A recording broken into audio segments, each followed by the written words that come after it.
That's what we were hoping for. Yes, sir. Welcome, one and all, to another episode of Give and Take. That's right, Give and Take, your absolutely favorite almost weekly show about flesh and blood, where we give absolutely hot takes. Only the hottest here.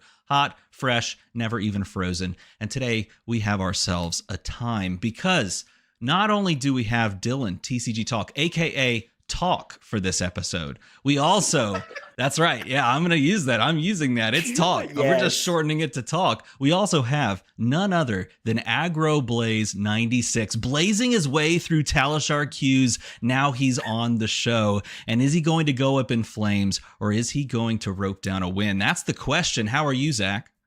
I'm good, man. I'm good. Thanks so much for having me, dude. I'm stoked to be here. You Hopefully, start a few fights along the way. You came to the perfect episode for that, because today we are going to be trashing every format in Flesh and Blood. Maybe not trashing, maybe critiquing, maybe reviewing. I don't know. You tell me what we're going to be doing. But we are going to be talking about at least two formats. If we have time, maybe we'll throw in some others. I'll throw you for a loop. But for those that don't know how this show works, let me explain it to you.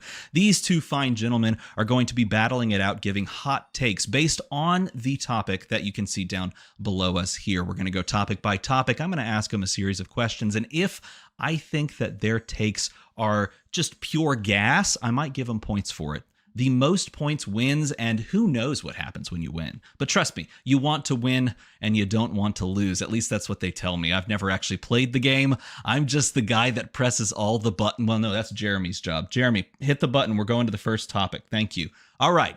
Topic number one is none other than the classic constructed format. And if you take a look at last week's top 8 in the Kansas City Calling, you see 3 Gravy Bones, you see 2 Acilio, you see 1 Dash IO, and then I think it's an Angel in there, maybe like a warrior. If anyone knows what a warrior is, let me know in the comments below, because I don't know if that class is real or not. But that was the top 8 last week, and spoiler alert, a pirate won the event. Can you believe it? A pirate.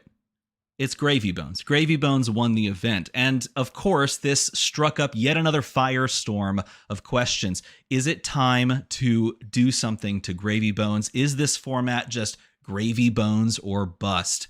So that's my first question. Is this format just Gravy Bones or bust? Let's go ahead and ask the man who was there himself, Zach. How do you feel about Classic Constructed right now? I think I'm going to disappoint a lot of people with what I'm about to say. No, Gravy Bones is not a problem. I think Gravy Bones is very powerful, but I think he's what we want to see from a board state hero. As a Guardian, it makes me very sad to have to play against Gravy Bones, but Gravy Bones has a lot of very natural counters that he can still tech for and have good percentages into. And when I say good, I mean like his bad matchups are like still like 35-40% win rates, which is pretty solid, all things considered. So the way the meta looks, that top 8, even though it had 3 Gravy Bones in it, there was like 4 or 5 different heroes in it, and there was 2 Acilios in there. I think CC's in a great place. Wonderful place. It's Gravy Bones is not a problem. Okay, if that's your take, I want to hear what Dylan has to say. Dylan, I'm curious, do you have a different take about the classic constructed format? I'm very surprised that you said that as a Victor player, but we will move on from that. Mister, I'm not going to put any tech on my sideboard because it doesn't matter. No, I think Gravy Bones, to Zach's point, is the most balanced board state here we've ever had. Now, whether that's a positive or a negative thing is different. I don't think that's really a positive trade. I just think that shows how busted prior board state heroes were. I've been saying it all along. I think it does warrant a small ban, but I don't think it's as busted as people are making it out to be. I have never had to close YouTube chat in an event as I did in Kansas City. I just closed the chat because there was so much bad word. There was so much complaining of people and like crying the entire event, and it just annoyed me because I can tell in YouTube chat who played during Monarch and Tails and who didn't, because they have no idea what busted looks like. I do think Gravy has natural counters. I think his counters are getting less countery by the day. Like every event we have, like every board state here, they naturally get better. But he does have counters. The problem is his counters are terrible and the slippy. So if you run his counter and you play 4 Slippies that day, you're not making top 8. So it's just, I think Slippy is keeping him from being truly countered. Like even D, amazing player, tons of accolades, had to dodge Wizard like the plague to get to that top 8. If he ran to any Acilios, which we saw in the top 8, you see what happens.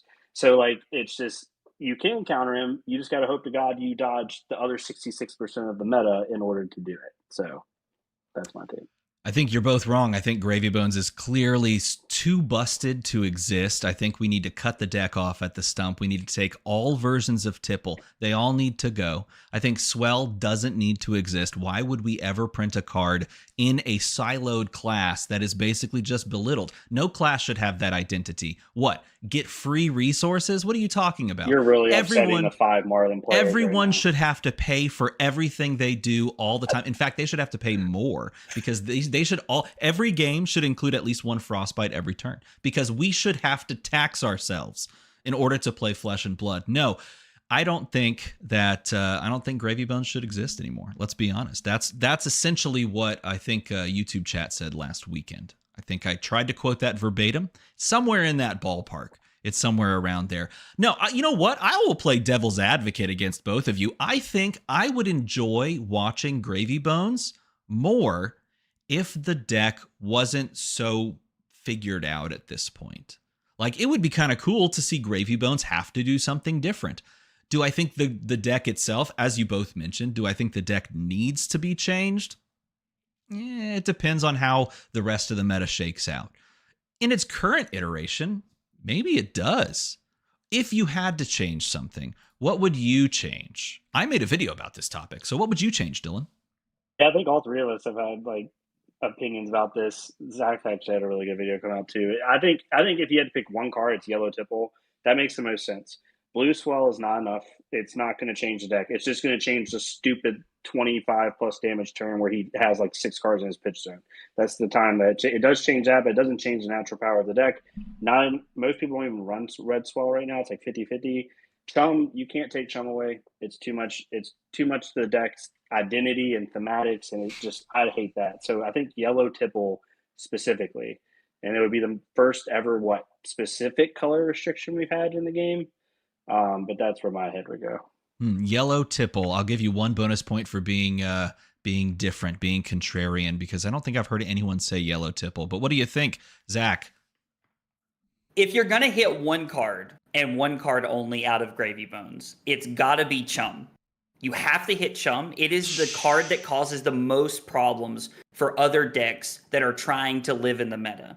Because there are a lot of decks that are countering Gravy Bones like we talked about earlier, but if you're really looking to like free up other spaces to give other heroes a chance, you have to get rid of the Arclight Sentinel out of the deck. Otherwise, we're just going to continue to be in this loop over and over again. If you cut Yellow Tipple, like Dylan said, no offense, man, but we solved nothing. We've cut out a little bit of like consistency and some generation here, but you got to get rid of like some of the ceiling. And that's why people lean towards Swell. But I do agree with Dylan that it's not enough. Cutting just Swell by itself is not going to be good enough. Bonus point for the absolute pointed comment right back at it. That's what we want here. We want, look, you're wrong. Don't cut Yellow player Tipple. Wants Chum to go away. Exactly. That's the real and the bonus point for the extra cope, because he picked the card that will not matter in any way, shape, or form except for against any Guardian. Guardian's like, well, forget this. I'm not playing the game. I just play CNC pummel. That's what I do. I don't get even to do Doesn't matter that. in anything else. No, Macho Grande resources. How can I reset some of these points? Do I get like a button to do that? The macho content. Man, okay, but absolutely. I will say this. Chat makes an interesting point. Quiet Mind says, I think Gravy has some of Aurora's problem of being overrepresented relative to his win rate, which was only 5th place at Kansas City. And I do think that there is some credence to this. I do think that the deck was more represented last weekend than I would have expected. It was like the #1 meta share deck on day 1. And then, of course, it has a fairly bad conversion rate on day 2 after the fact compared to some other decks. Now, of course, some other decks will overperform. But how does that make you feel, Dylan? Not Dylan, excuse me, Zach. It being the #1 represented deck was honestly not super surprising to me. Mastery Pack Guardian, I think, was going to have a lot of questions for people. Like, are we going to get tools that were going to help us be able to beat up on Gravy Bones? And when the answer was basically just flat out no from Mastery Pack Guardian, I think Gravy Bones being the number one represented deck makes a lot of sense. Like, even your bad matchups aren't unwinnable. They're close. You can win those games, and you beat up on Verdance, which is, like, in my opinion, the other best deck in the format. So taking those, like, two matchups and leaning into that, and, like, the fact that you have game into your bad matchups, like, I know that, like, Ira had, like, a 50% win rate into Gravy Bones, and Ira's supposed to be the best matchup into Gravy Bones. So I'm not surprised in any way. Like, Gravy is very powerful, and he's dominating the format. What do you think, Dylan? I think the deck's just extremely hard to play. Like, it's one of the few decks in Fab where like, there's some decks in Fab where you make a mistake and you don't realize until after the game's over, and you're like, oh, I could have done better. You feel it immediately. It's similar to, like, it's a totally different deck. It feels like Kano. Like, when you miscount your resources or you screw something up in Kano, you literally just lose the game on the spot for different reasons, but you feel that mistake, like granular mistake in the moment. Same thing like Vincent. So, like, Gravy's one of those, like, even more, like, doubled, where the second you make a mistake on, like, a sequence or you put something down at the wrong time, you immediately feel it. So I think its win rate being fifth, even though it was the most represented, makes sense because it's by far the most difficult deck in the game to play right now, in my opinion. Bonus point for mentioning Kano. That is not the bonus word that will get you many points, but bonus point for mentioning Kano. I do appreciate that. I think you're both correct. I do think that there is, like, an Aurora. What's the best way to put it? There's an Aurora problem in that everyone wants to play this new class, this new Necromancer hero, and it's pretty cool in that it's like a mixture of a board state hero, and it has lots of digging and things like that. But I do think it's very difficult to play. I think it does have better matchups than some people are perhaps giving it credit for. And the fact that you can win even your unfavored matchups if you play well enough is a huge, huge boon. But you also mentioned the idea that assassins and slip through the cracks, of course, being one of those other heroes, is sort of keeping down the bad matchups. So let me ask you this. If Gravy Bones needs to be touched to bring, that hero down to parity with the format, does Assassin also need to be touched? All right, Talk, lay it on us. This pisses me off so much. First off, anyone that complains about Assassin, we had such, I'm saying we because I love Assassin, we had such underrated cards for so long. Thank you. That's enough time for that. We need to ban Assassin. Okay, I'll keep going. Go ahead. And then I'm going to say something. It has nothing to do with Take Out the Mantle. It has nothing to do with Bonzag. It has to do with printing Go Again on stupid heroes. Stop printing Go Again on heroes. The reason Take Up the Mantle sucks, the reason Bonds of Agony feels horrible right now is because Slippy gives it automatic Go Again, and there is a lose-lose scenario every time someone throws a Bonds of Agony in front of you when you're playing against Slip Through the Cracks. If you're playing against Huntsman, I don't even mention Huntsman, no one cares about him, or them, only I do. If you're playing against, like, as even how New was before, or how Mario is, like, there's an actual, like, thought process of, okay, does it make sense to block this? Like, there's actually, like, it's just a Go Again printed on Slippy. That's the only reason Take Up the Mantle feels so awful, because it's truly a lose-lose situation. In Mario Take Up the Mantle, I remember Runaways podcast talking about, like, Dan, who's an amazing Mario player, said he thinks he resolved it one time the entire weekend of Kansas City. So, like, it's literally just because they stopped printing Go Again on heroes. That's all I'll say. Just stop. I lost to Take Up the Mantle in Mario yesterday. I lost to that, and so no, it still feels bad. Spoiler alert! It's still I should have played around it. They had blocked with 2 and drew the third one the next hand. Oh yeah, sure, okay. Anyway, what do you think, Zach? I like Dylan's so off. It's wild to me. Like I know I'm starting fights, and that's not like the goal of what I'm saying, but like. Bonds of Agony is not a problem. If you think Bonds of Agony is a problem, you don't know how to block. Play a Guardian and learn to be better at the game. Like, I'm not trying to, like, let's go. I'm being serious. That, like, you need to learn how to block better. 110%. And defense reactions fit into most decks in the format, or Snag does in some capacity. Bonds of Agony is not a problem. Take Up the Mantle is the problem because it takes away my agency to be able to make decisions as a player who understands what tempo, offense, and defense looks like. So Take Up the Mantle has to go. Plus, it's kneecapping design space in future sets for Assassin. Take Up the Mantle, quite a good card, and yes, it is a contentious one. This is the one that most people have discussed about possibly removing, possibly changing in some way, shape, or form, maybe restricting. I don't know. To me, this is the culprit as well that I would be most terrified of and most interested in maybe pulling back on. I also do appreciate that, assassin players should have like a cool class identity. And this is something that provides a class identity. But at what cost? That's the really interesting thing. And if you do remove this, does it do enough to bring Slippy down to parity with everyone else, allowing those other aggressive heroes to kind of come back up and maybe combat Gravy Bones? Do you think that's an answer, Dylan? I don't think it changes their meta position a whole lot. Like, yes, it does. It does remove the high roll aspect when some things just go crazy and Slippy does the thing like 3 turns in a row. And then the late game, it does help a little bit in the late game where like you don't no longer have to when you're both down to like single digit cards in deck and they have like a mantle left. You don't have to like just play around a random bonds every single attack. I get that, but again, this all goes back to go again on a hero. As long as Slippy can give go again the stealth card, Slippy is going to be a good deck. You'd have to ban so many cards to make that deck not good. What are your thoughts, Mr. ArggroBlaze?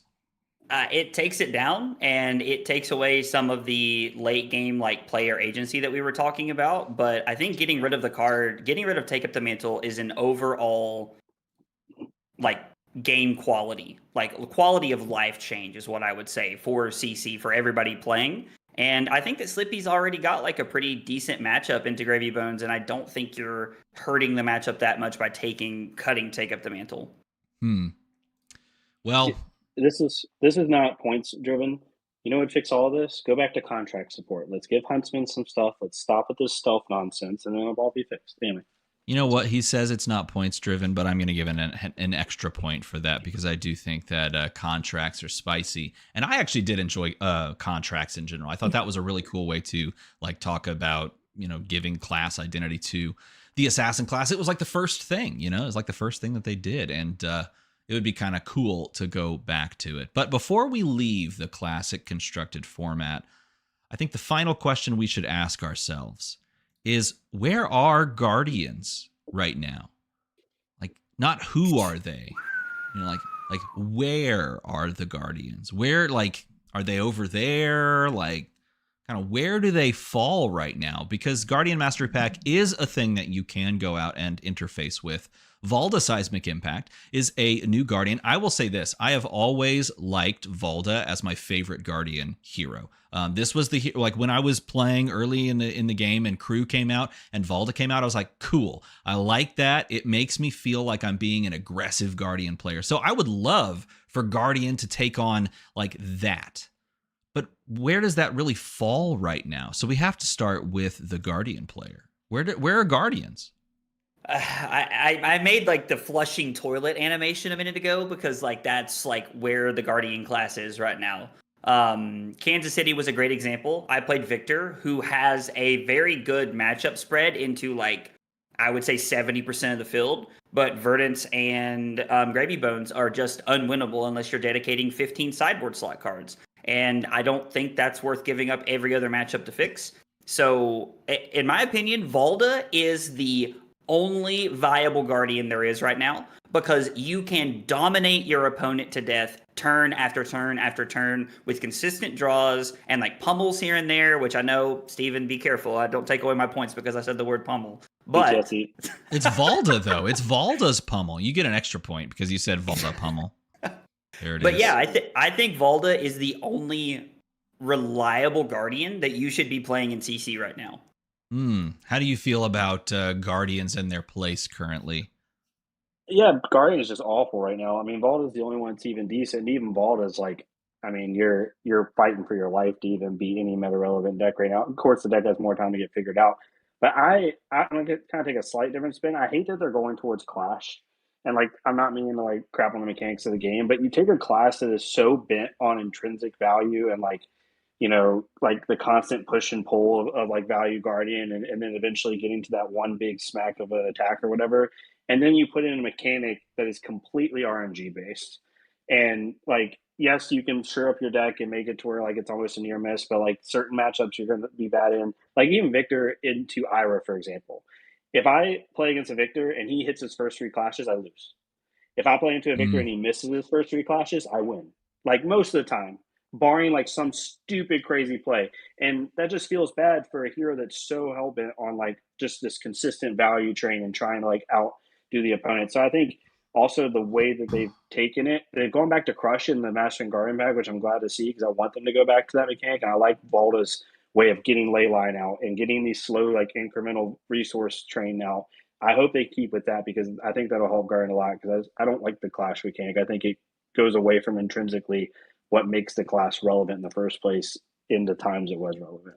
I actually do like the Clash mechanic, and I like it because one, it's fun. Okay, and I guess I'm a little limited timmy for that. Fun, no, yeah. I mean even just playing it, it's like if like the tactile motion, right? But I think too because it's an interesting deck building proposition because you are provided with this possible big moment that could be very good for you, but you have to choose whether or not you want to play into that because of exactly what you said. How much consistency do I have to give up? So I think there is some interesting thought experiments that have to go into it of like how much do I lean into this. But of course, if your hero's baked into clashing and you get like benefits for winning clashes and things like that, you would kind of be priced into it. But I'll give you the last word, none other than ArggroBlaze, if you wanted to follow up with that because you are the Guardian, man. Yeah, so I actually think to like take Dylan's point and like kind of run in the opposite direction with it is that the Clash mechanic is perfect for Guardian because they have specifically went away from like trying to make like Clash of Mights and Clash of Vigors so that we still have attacks, and we're making these misses for clashes. And these big clashes that are misses in our deck set up our big crush attacks that we're looking to try and hit with. So it's this really great balancing act of strength versus defense. So I actually think that they fit perfectly into the deck, and they're forcing Guardians to think instead of just being like, oh, Crown of Seeds, block, block, block, block, Winter's Well. And it really creates this like thought-provoking gameplay deck building decision before you ever sit down at the tournament. That to me is the other thing that I very much appreciate. They're pushing a class that has traditionally been completely math-based and can I defend more efficiently and then swing, a really monotonous hammer over and over again. And they're making that class do something different if you choose to. You could probably still play an efficient game where you just swing hammer and block well. But in this day and age, I don't know if that wins anymore. So they're giving you ways to kind of shore that up and or change into a different direction. So I think that should come to all classes. I think not clashing, but like that idea, that design space of like, okay, you could pick the deck that goes like this or like this. You should be able to pick a deck that is stealth attacks or contracts and have two options that way. I think that is a benefit to the game overall, is being able to build a deck in more than one way. And to me, this is part of the reason why I'm actually okay with a Gravy Bones ban in some way, shape, or form, because there's a hope there that there's another version of the deck that you could build that could do something successful as well. But maybe I'm a little too pie in the sky, and maybe, Classic Constructed is just not the format that I'm best at. But I will tell you this, I feel very confidently in my abilities to play in the Blitz format. But I do have to apologize to everyone out there because clearly everything I've been saying about Blitz over the past, many years at this point, because it's a format that I've engaged with since the start, has just been wrong. It's just been incorrect. I messed up. I screwed up. It is only a high roll format. It's only a coin flip format. And the data proves it. I mean, look at all the coin flips that were won on the weekend. Every person that won an event, they didn't win because of skill. It wasn't because they outplay, they just won every coin flip that they could, and the most coin flips took it. And the gradation that you see there, as you can see on the screen, it's very even. This doesn't have anything to do with balancing of any sort that's happened prior to this. No changes to the format. I mean, it's got to be because this format is just high roll central. Is that right, TCG Talk? I don't play Blitz enough to give you a good answer. No, I don't. I think the Blitz is in the best spot it's ever been. I mean, that graphic. Anyone tells you it's coin flippy, they don't play Fab. Like that literally makes zero sense. That means any format we've ever had in CC where a bunch of heroes are winning is coin flippy. Thank Which you. doesn't make any. If it was coin flippy, it would be 2 to 3 or 4 heroes ish, maybe 2 at the top that have like a 50-50 into each other. Like, and it would just be like, okay, whoever's playing the best deck and kind of hits their nutty cards wins. I think the one thing about Blitz that's changed now is the amount of decks that can just like kill you from like turn 1, turn 2, turn 0. Like back in the old Viscerai time frame, right? A couple years back, we had like 3 decks in the format that literally could turn 2 kill you if they hit the right cards.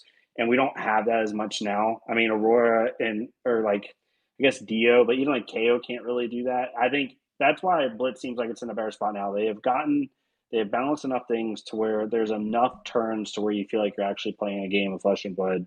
But I don't play the format enough. Yeah, that's me. What do you think? I'm going to say something I've been saying for the last 6 months to my locals, and it's probably going to get me canceled. Blitz is better than Classic Constructed. I like Blitz better than Classic Constructed because I think it encourages us to use our armor more aggressively, and it pushes us to find every point we can over the course of 3 to 4 turns, or maybe 5 or 6 turns. And we're really getting into like this idea of the basics of fundamental Flesh and Blood math. And Classic Constructed, I can make a wrong decision and then recover a few turns later. In Blitz, I need to make some of the best decisions I can every single turn to win the game. And I actually think that Blitz is a more skill-intensive format than Classic Constructed. And that's the show, everybody. You that's the show. Thank you, everyone, for coming. We'll see you next time. We will see you on the next. No, Reddit. That is exactly correct. That was never has it been put more succinctly than that. Flesh and Blood is a game of incremental decisions, and it's a game where your decisions matter in the long term and in the short term. Well, what happens when you take the long term away? You're punished immediately for making the wrong decision, and you have to learn from that by losing the game. And that's how Blitz works. And here's the problem, and I've been saying this for a long time. Players that don't want to hear it, players that don't care, like they don't want to think about why they lost the game. They just want to blame it on this thing or that thing. They don't want to realize that the one decision that they made and the 1 point of block value that they made incorrectly, that they did not extract full value from, that was the reason they lost. They don't want to hear that, so they're going to say that they lost to a high roll. Not all the time. Sometimes you can, because again, this is a smaller health format. It's true. But I will say, and I will die on this hill, that this graphic does not say it's a coin flip format by itself. Now, it still could be. Maybe because like any hero can win. Any hero, if it's a coin flip, like I just show up, I could win anything. First of all, that would be like, okay, I won 1 coin flip and I won the entire tournament. No. It doesn't work that way. This is over the course of a larger 3, 4, 5 round tournament. This is not a coin flip format, but this is a format that is incredibly punishing to those that don't know your matchups and how to play your deck to the nth degree. Because the moment you make one mistake, you can just lose on the spot. It's very difficult to recover when the game system itself kind of pushes you to play everything as efficiently as possible. And I will stand on this soapbox some more. I will tell you, I played a game today wherein I almost lost that game because instead of using my 1 floating resource to arcane barrier something, I used it to pop my Seeker's legs and prevent 1. I almost lost because that happened, that I used my 1 floating resource to Seekers instead of Arcane Barrier, because it meant that I couldn't prevent 1 on a breakpoint attack following that. And so I had to almost die. That one singular mistake almost lost me the game. That's the punishing and yet so rewarding part about Blitz. Okay, I'm sorry. What are we talking about? I went down... I blanked. Jeremy, press the button and go to the next thing. What is it? Oh, yes, that's the... Okay, why even play this format? So, I mean, I just gave you my reason. So why would you even sit down to play this format? If you would play this format. So I think a lot of people, it's way more approachable.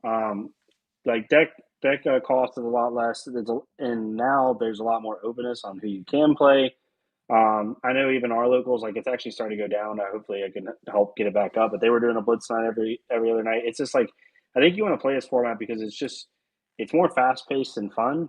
And I know Flesh and Blood attracts a lot of like hardcore competitive people, but like the game is this format's more approachable because you get through games faster, Hmm. whether it's balanced or not. And I think that's why you want to play this format. I think it gives you just enough competitiveness because of the way Flesh and Blood mechanics are, but also gives you like more time to have fun and play with friends, and you don't feel like, that's just how I look at it. That I would play this format not even as an intro, because it used to be viewed as an introductory format. I Mhm. don't think it's that now. I think it's more of a fast-paced, fun local format because playing CC freaking 8 months in a row and then playing 3 weeks of LL, playing against broken deck after broken deck after broken deck, preparing for a skirmish, and then going back to CC is just agonizing. So, like, I think you play this format to have some fun with friends and then, have some fun with competitiveness as well.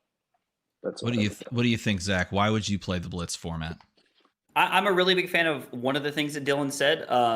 We used to have a Blitz Armory on Tuesday nights because we could start at 6 o'clock and be done to have dinner and go home and hang out with your families. And I love that. Not everybody gets to play on Friday night, so being able to like play on a Tuesday night is great. The other thing that I really like about this format is that there are heroes you do not have access to in CC. Like they were never printed in CC, or maybe like they just are like they're LL'd in CC. So now you get to go back and like I personally get to play Aurora. I Yep. love that I get to play Aurora and Blitz. And like She's very on good. your graphic you showed, Dorinthia Quicksilver Prodigy. Like for a while I didn't even know what that hero did. And so it's really cool to like see these heroes that you don't otherwise get to play against, and play heroes that you can't play anymore is the biggest pull for me. That and skirmish season pulls in some really cool prizes. I have a playset of Cold Foil Channel Lake Frigid sitting over there that I would have never have had if it weren't for skirmishes. You hit the nail on the head for me. I love that I can play heroes that aren't in Classic Constructed anymore. I love what Dylan said, that you can play a very quick tournament and you can either hang out afterwards. I love that you can finish a game quickly, realize where you screwed up, and then you can just say, hey, do you want to play again while others are finishing up? And you can finish like 2 to 3 games in one round just for fun. I love that about the format. I think that it does, to some degree, allow you to build a more casual-minded deck if you choose to. One, because those heroes exist in this format. Like, Kavdayan, are you kidding me? That hero exists? What does he do again? Something about silver. Something about silver. in North I don't Carolina know. get to the finals with that hero, by the way. Shiana can just OTK you. For those that don't know, Shiana can literally OTK you with the specialization from Aurora. What is it called? Arc Lightning? Something Arc like Lightning? that? Yeah. Arc Lightning. For our What's it next called? topic, Listen she to just this got guy. Something a huge upgrade to our next topic. Yeah, she did. Gold Yep. Main Estate on turn 1, baby. Let's go. Yeah. You can literally pop and get all the gold and just start cracking it with Arc Lightning and combo, and then find Blazing Aether and just pop out Blazing Aether. Oh yeah, the new Kasai. Like, this is the cool thing about this format, is you could do weird nutty things and you could probably win a game. You're not going to win the entire armory, maybe, unless you get a little bit lucky. But this format does reward some amount of luck as well, which I think there's a good balance. And this is because LSS has made these changes, made these bans, and really shaped and molded the format into what it is right now.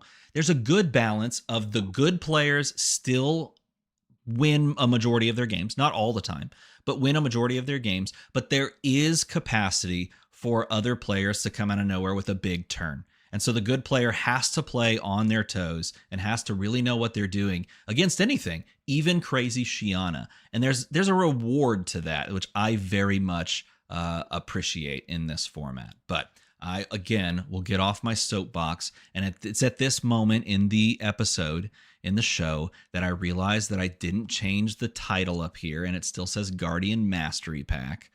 Sorry, everyone. Card game players can't read anyway. You're supposed to change. My God, I have one guy to do all of this stuff for me, and he doesn't even do his job. Either way, let's go ahead into topic number 3. There have been a number of recent spoilers, and they have come out of the expansion slot of the upcoming Super Slam set. Say that 3 times fast. I don't know if I can actually pull these up on the screen, but I will attempt to do so. as we talk about these spoilers. They will show up here in place of Valda. I'm curious to hear from y'all. This will be a quicker topic. I want to know, what spoiler has stood out to you? It could be from the expansion slot. Some of the new ones that we got this past weekend are, of course, or it could be from the set itself. I want to hear from each of you. What's a spoiler that has stood out up until this point for you? Let's go Zach first. The most obvious one to say is the Kasai spoiler, because like Dylan was talking about earlier, it's absolutely bonkers. Being able to give Go Again and making an ally off of like 1 yellow that blocks 3 is crazy. But in my opinion, the best spoiler they've shown us so far is Light Up the Leaves. This card is absolutely insane. What if you could pitch Burn Bear, or what if you could plume it back? What if you didn't have to have something in your arsenal to just kill somebody out of nowhere with? Light Up the Leaves is going to like take Verdance to another tier if they don't do something on September 1st. I watched your video, and I will say I don't think it's that cracked. I do think it is good.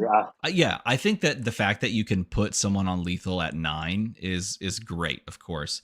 And you can do it like literally once they get to 9. But they didn't do anything necessarily about that lethal strategy when Icelander employed it. I don't know. This one is pretty much on demand though. So you could be right. I'm not totally sold on that this is like super cracked, but it is a great card. And for me, it makes me a lot more excited to play a hero that is very much a wizard like Verdance. But I want to hear from you, Mr. Talk. Yeah, the one thing I'll say, so mine's different, but the one thing I'll say to Zach's, and Zach, I'm stealing your thunder because Zach said on his video, I think Light of the Leaves has a good chance of getting Plume of Evergrowth banned, because the reach that deck is going to have now is actually pretty dumb, but that's a different discussion for another day. My favorite one is Take the Bait. I think that this is, for Riptide especially, this is the best from a thematic and design perspective. Let's not talk about power, because power, it's not going to change Riptide. It's a cool card. I think it's a little bit better than actually most of the Riptide community thinks. I actually had some pretty heated discussions in Purple about how good or bad this card was. But from a thematics and just like improvement to the origin story of the hero and like the grit and the feel of the hero, this is one of the best design cards Flush LSS has ever made. I just love this card. Everything about it, it's going to go in my deck, even if it's like not useful at all. It's just one of those decks that makes you want to play Riptide the way Riptide, I think, was intended from a design standpoint, like a thematic standpoint, to be played. Like that grungy trap style, trick you, like combat trick in reverse type hero. And I hope that they keep doing this for Riptide and eventually get it to where Riptide's kind of like the rock grungy freaking trap tide hero. And I hope they keep doing it. So that's been my favorite one by far. This is a great one. I gave you an extra point because I love this card. I think it's so fun. From a design standpoint, this is such a fun card. Go ahead. What were you going to say? So I'm not arguing anything, but Dylan left out the best thing about the card, in my opinion. Look at that art. That art is fire, dude. Like, that is awesome. I love like the art on that card. So let me follow up asking you a question about the wider Super Slam set. What so far that we've seen do you think is the best card out of the set? I mean, we know that spoiler season is down the road, but based on the cards that you've seen, what is your like standout? What's the card that you're most like intrigued by, or that you're most excited by? It could even be the card you've already mentioned, because Blood Follows Blade is right now leading the pack for me because I'm so hyped to actually play this card. What is it for you, Mr. Talk? It's the Codex Killer. It's by far overcrowded. It's like, for me, it's not even close. That card is so good.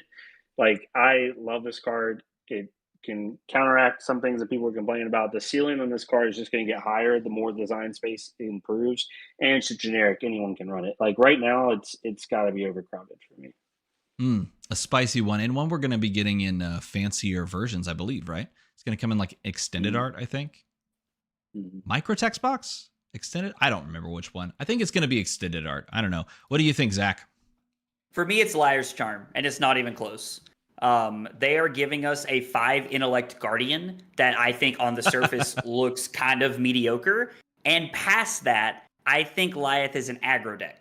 Liar's Charm is absolutely insane. And the fact that you have so many like instant speed tricky tools is something we haven't really seen in Guardian before. So like being able to like lean into like a like new mechanic and like really playing like the aggro like villain, if you will, I think Liar's Charm is like an absolute bomb on all accounts. This brings up a topic that I wanted to put down, and I've just remembered that I wanted to put down but didn't. So I'm going to spring it on you both at this exact moment. I have noticed, and you probably have as well this year, that overall the specialization production has been siloed to expansion slot cards.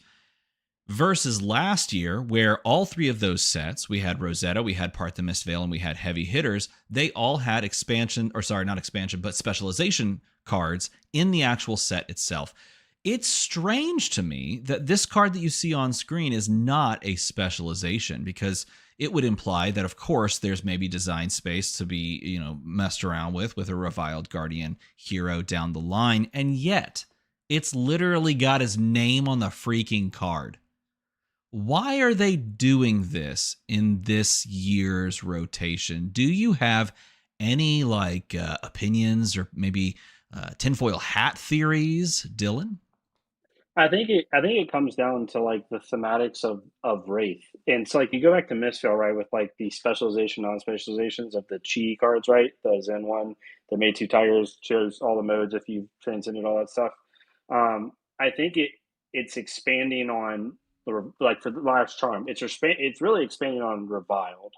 Even though it is a Guardian card, it's paving the way for like future sets where like you do other about, and Liath is always going to be the poster boy of the region and like where it all started. Similar to like Mistveil, like we're going to get in our Mystic Ninja at some point. We will, or Mystic cards, but those cards can go into that because that was kind of like the pinnacle of that archetype, so to speak. That's where my head originally goes. Is it kind of like the start of a branching of like thematics and lore and just play style. And that's probably why they wanted to keep it that way. Also, if we get other lives or other Guardians in the future, like I don't know, I feel like you could do it this way. I know it's reviled, gate kept.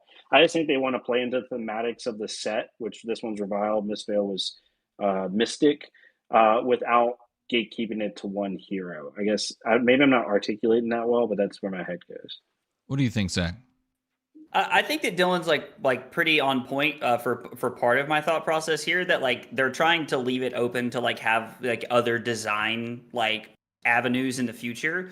But I think they're stepping away from specializations because they have been testing Shiana and Blitz. If I'm just being honest, like I know that that's probably like a wildly hot take, but I think they're trying not to let her just be like ridiculously over the top in Blitz. And so like if you can do a 2-for-1 of protecting Blitz format and also saving design space in the future, why wouldn't you do it?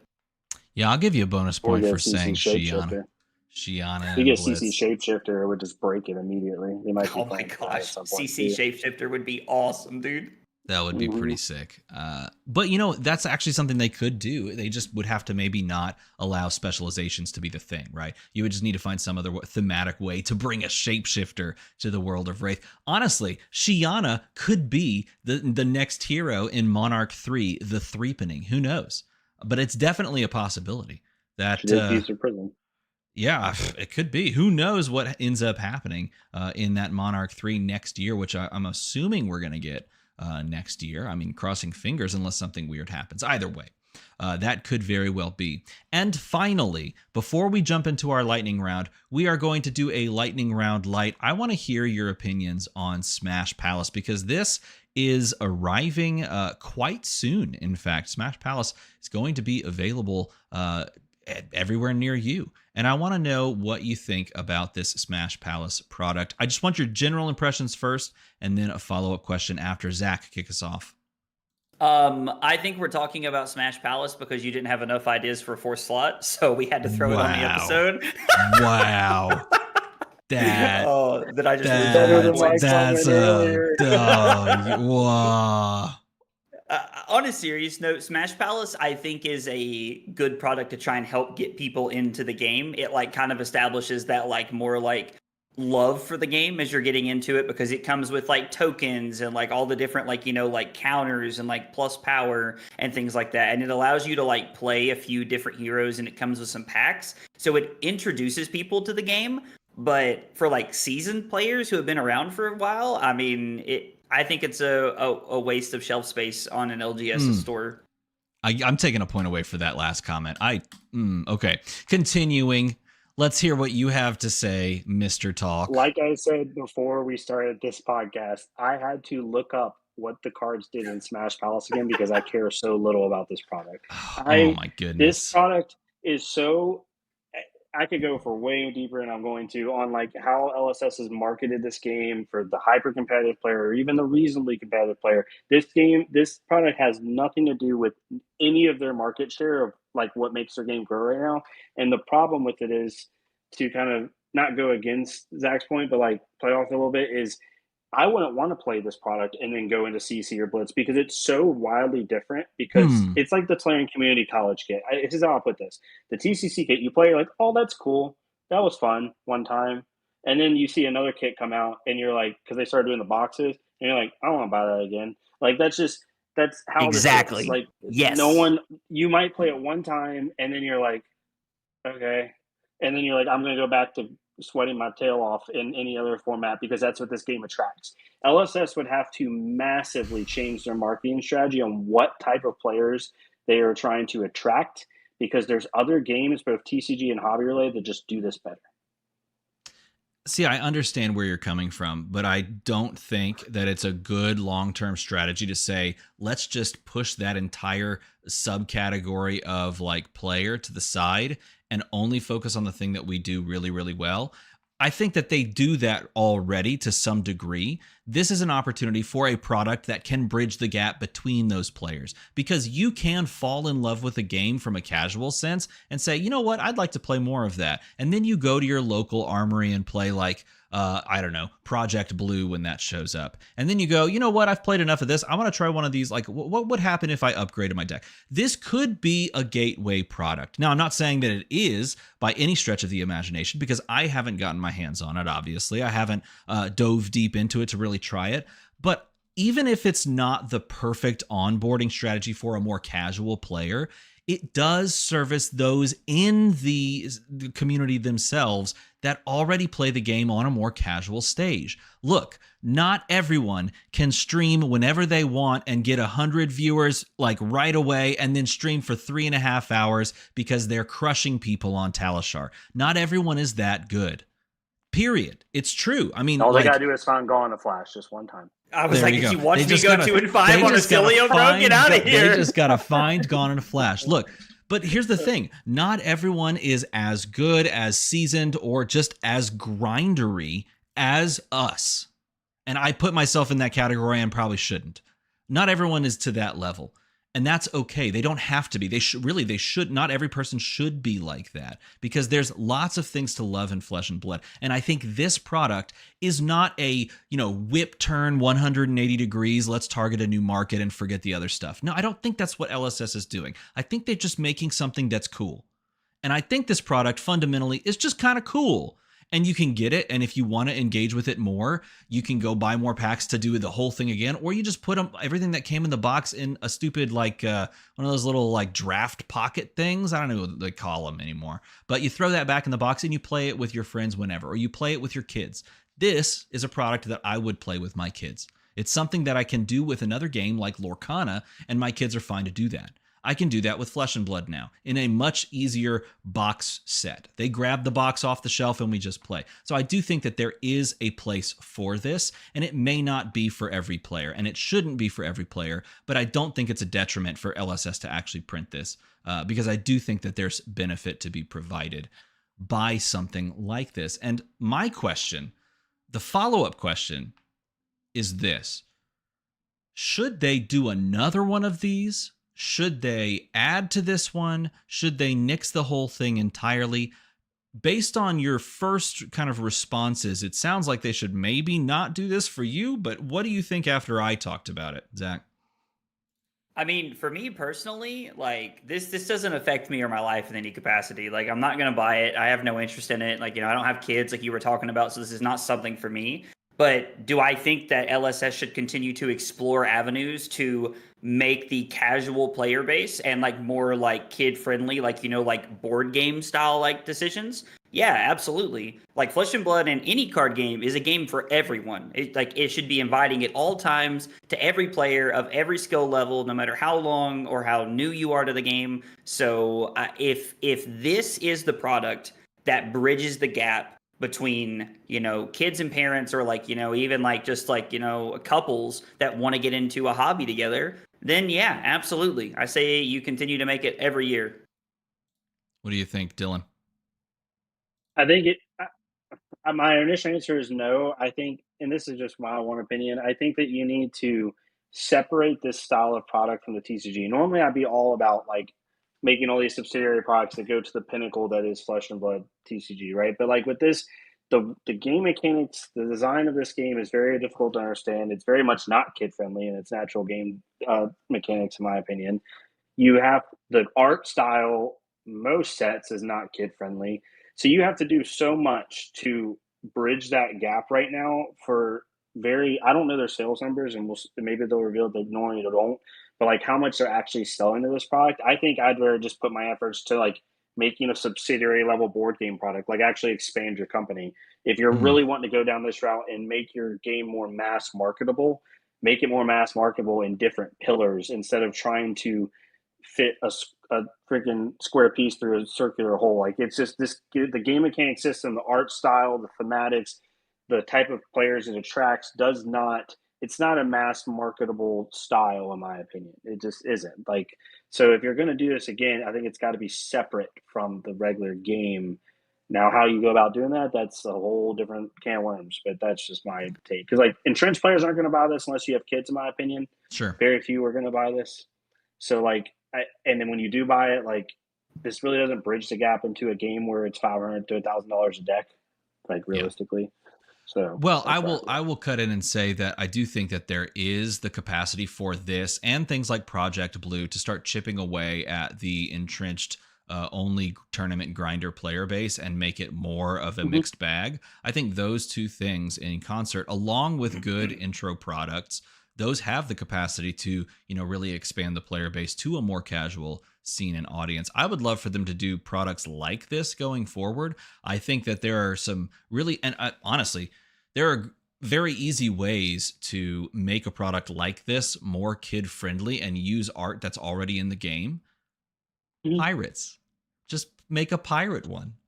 Literally, look at High Seas. Like, point to a card that wasn't a reprint named Headshot that is like really, really graphic. Is pretty tame overall. Pirates are cool, and that would be a good way to do a product like this if you wanted to go a little bit more kid friendly or casual, and still kind of maintain that aesthetic and that play. Am I right? So yeah, you heard that. Good. Oh no, I was like going to have like a little bit of a counterpoint to what you said, Dylan, a minute ago, because you made the comment that this is like not designed for children, and the art, I think we all have to concede that point, that it's just not made for kids. Some of it is very promiscuous, to say the least. But I actually think that the complexity of this is what makes this game better at teaching kids structure, like mental math, social skills on how to communicate with somebody very clearly as you're working through turn cycles. And not every kid gets that. Not every kid has siblings or like, social groups to be in. And I think that for like, what a lot of people would consider like the, like the awkward kids, like this gives you an opportunity to fit in or maybe find like a home and grow upon yourself as a person and as like, a student and someone who's trying to like learn and become more knowledgeable. So I actually think this is the perfect game, like card games in general, to get kids into. I will push back on that. I actually don't think it's the perfect game. I do think that there is a complexity level that does push some kids away, and I don't think that means it's the perfect game, but I do think it is a good one. I think that you are right that there are benefits to playing this game over others, and just like learning this game alongside of others. Maybe not even over, but just alongside of others, because it is a step up in complexity level. So I would not give this game, even in like if you were to like grab a couple of the Blitz decks, which is how I taught my kids how to play. I got the Bolton the Blitz deck, and then I got the Prism Blitz deck, because the art in them is clean, and the gameplay is simple to most of the degree. I would play the Bolton and they would play Prism. They just threw big angels, and it was super easy for them to learn.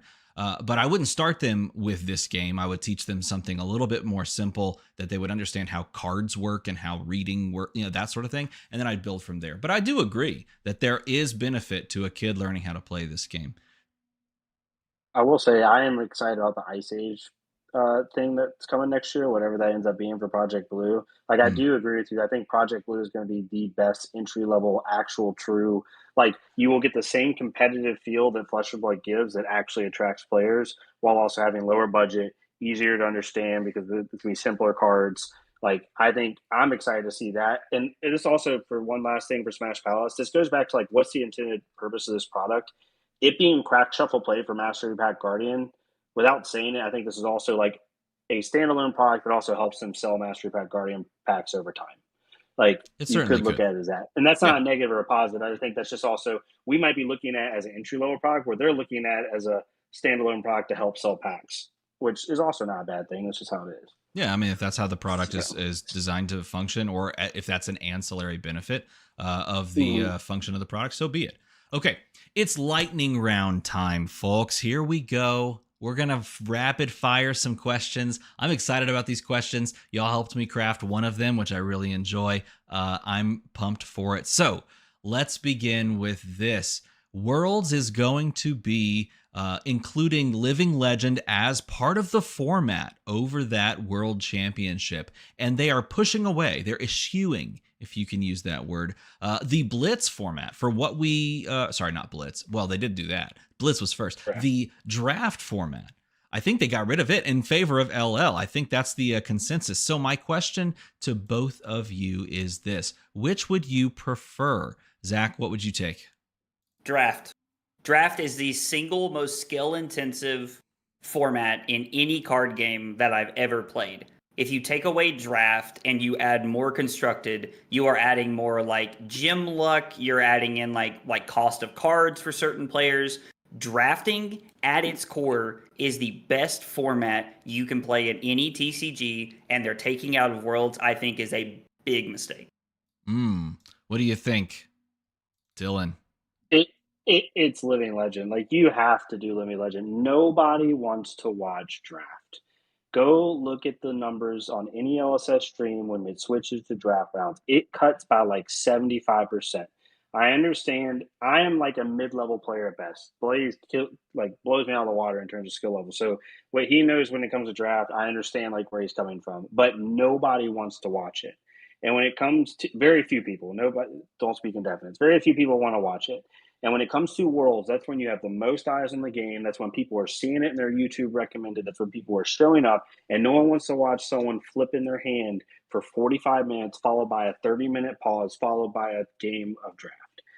When it comes to growing the game and viewership and actually like making Worlds be what it should be, which is like a culminating way to just like explode the game for that year before we kind of go into a drought of time. LL helps. Everybody, people are going to love watching Chain versus whoever on stream. And It's I have to just cut a you off lot there more fun. because it is lightning round indeed. But I will Sorry. give you the point, because I think from a viewer standpoint, I think you're right. Now, from a player standpoint, it could go either way. It really depends on which way you lean. And it looks like y'all came at that question from two different perspectives. The next question, though, I wish I could put this on screen, but it won't freaking let me because Fabrary doesn't have the image of these cards on the screen. But hey, for those that don't know, I'm a big fan of Marvel Rivals. And yesterday was the expiration of the Beach Party hero skins. Like there was an event and you could have unlocked the hero skins, but you had to pay for them. And I will tell you right now, I did not shell over the money to pay for the Beach Party skins, even though they had a really cool looking Thor skin. I didn't do it. I held my money back, and I'm kind of regretting it right now, but that's okay. You can still unlock the Skins are Luna just Snow one. I skins. still gotta go through the bonus test. Skins are just skins. Honestly, I play the thing all the time, but I just couldn't pull the trigger on it because that's just weird. Anyway, there was a beach party set of cards done for Flesh and Blood. And it included Kasai and Syndra and a really cool Victor. He was floating in a floaty that was a horse. So my question to you is, what hero should get the next beach party skin? What do you think? What's your thought, Zach? Puffin, no doubt about it. She is a pirate. She hangs out on the sand. She is from the set where they decided to reveal like the beach party beach thing. Party like, stuff? that was Yeah, Puffin is the easy slam dunk pick. In fact, I might riot if she's not. Dude, I'm giving you extra points. I didn't even think about her as an option, but that would be so good. You could do like the parrot like sitting on a pina colada. Oh my god, Yes. That's so good. Okay, you have stiff competition here, Dylan. What's your pick? I'm probably gonna lose. I went the complete opposite direction. When it comes to skins like this, I like them to pick somebody that's like opposite of like pretty beachy themes. Like I would love Riptide. You have a sea-based hero that's grungy that would never ever be caught in a swimsuit, but you're actually gonna give them a swimsuit and just give them like an out of their comfort zone like skin option. And I love in video games when they take like really grungy heroes and give them like, frankly, for lack of a better term, a pretty aesthetic on purpose, and it looks out of place, but it's funny. I would just love it here, like a little Via or Riptide, something like that. Yeah, I like the idea of that, of like turning the whole thing on its head and making it just a little weird. But I don't know if I want to see any more of Mr. Riptide there than we're already subject to. And what would he do with his severed heads? You know what I'm saying? A little awkward. They already gave me the best one. Kasai is so freaking cool. If you look, Kasai is cutting a sand castle person. It's so cool. Like, it's so good. Sam Yang did such a good job with all three of those. But if I had to pick, a hero that doesn't already have the aesthetic for that card, I think I would go with Blaze. I would go with Blaze. Period. In a story. I think it would be fun. I think wizard a wizard like oh no, you know what? Icelander would be way cooler. Because Icelander could be like doing like ice stuff with the water at the beach, like Elsa style. Icelander would be cool. Okay, maybe I'll go Icelander. Icelander seems pretty fun. All right, and the final question of the night. Yesterday, we finally got news that Hollow Knight Silksong will be released this September 4th. That's less than 2 weeks away. The long-awaited sequel to the smash hit from nearly a decade ago, Hollow Knight, was originally announced in 2019, and fans have been waiting ever since for any news of a release date, and it finally happened yesterday. So, to ring in the celebratory season leading up to Hollow Knight Silksong, of which I am so excited. What fab thing have you most been waiting for the longest time? What hero, what class, what card, what set? I got pirates. Maybe you'll get this too. Start us off, TCG Talk. My number one was Necro, and then it didn't go the way I thought planned. So my one don't like Necro at all, even though that was literally my number one weird one. No, for me, I'm not getting points to this, but it's where I'm at. I want Huntsman support. Please, Brian Gottlieb, if you watch this clip, for the love of God. Brian said on the Fresh and Buds podcast, every set he tries to convince them to bring contract support back into the game, and he's going to keep doing it.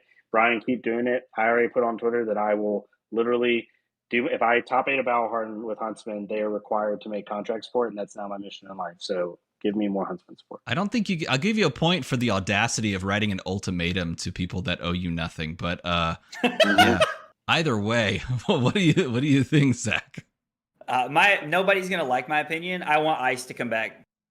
Icelander would not be a problem in the game right now, and I want Ice to come back because I think Channel Lake Frigid is actually a very fair card in a lot of capacities. So, and Jarl doesn't count. If anybody argues that Jarl is like Ice, then miss me with that trash. But I want Ice to make a real comeback. I like that take, but there's a problem. Because with that take, We're tied. This is You a played first. Oldham and This is Tails, a didn't first you? in history. Maybe I didn't, Dylan. Anyone that says Channel Lake Frigid is a fair card, I know you played Oldham. Anyway. Yeah, you do seem like an Oldham player. I played a What lot do of we do in Oldham. a tie, everyone? We need a chat question. That's what we need. Someone post a chat question, and that will be the deciding question. We will give points based on those answers. We could do it that way, or in the future, maybe we can find some way to push like a community point where they could give a point on the community. That would be kind of cool as well. But whoever posts a question in the chat first, we will take that, and that will be the tiebreaker question. If I had to pick something that I've been waiting for the longest time, it was Pirates, and I already got that. So, like, that one's pretty good. A tie, breezy wins. Amazing. Turns out give and take is a coin flip format. Oh my god. Oh my god. Wait, you just won for that comment. That comment was so good that you just came over the top with that comment. How do I not just give it to you? Okay, fine. What non-beach skin would you like to see? That's the question. I'll give you 5 seconds. Imagine that there's music, maybe like Jeopardy music going on in the background. What non-beach skin would you like to see? Some other good ones. Next pirate champion class. Like what would it tie with? Like pirate something. What would be the least? What card would be the least problematic to unban? Ooh, I like that one. That's a good one. I like that one. It's almost like someone brought that one up. I think. You know what? Let's do that. Let's do that. I want to hear if you have carte blanche. Okay, you have the ability. LSS calls you up and they say, "Look, we need you to unban one card from this format. Whatever you say, you get. Unban this singular card, and it will be back in perpetuity." What card do you unban, TCG Talk? Oh, this is hard. You can't. You're asking me to think off the top of my head. Yes, I am. Earn it. The first one that without looking at the list because I'll show them pull it up. The first one that comes to my head is Plunder Run. I think Plunder Run is a very powerful card, but I don't think it is nearly as egregious as it was before. I think a lot of other heroes that could play from their banish zone made that hero really good, and Briar. But I think Plunder Run out of all of them. Actually, no, I'm sorry. I'm changing my mind. High Octane. Give Mechanologist something. That class is so dog water. It's not even funny. Like, give them until you fix the class. Give High Octane back to Mechanologist. I don't know, because we did just see them win a calling. Yet, what would you say, Zach? Duskblade. Oh my God, the we're coming memeiest out. answer. No, it's not a meme. It's not a meme, and if I have to back it up with science, I will. He's not a Roomblade player, so this actually has to be Aurora. I'm sorry, I can't hear you. That's a lightning. A lightning ninja, and you know it. Would you like for me to go get my hero that says Roomblade on it, the foil one that I have over ninja. here? Good. Yeah, I'm waiting for you to justify that. Justify that pick. 2 reasons, and that's all I need. 1, Warmonger's Diplomacy. You get to play 3 copies of that. It's a blue block 3 generic. The only thing it can't be played inconsistently is Victor, and he's already dead. Just leave me alone. The second reason, there's not a hero in the format that would abuse him. Vincent is fine. Give Vincent Duskblade. Okay. I understand where you're coming from. You know what?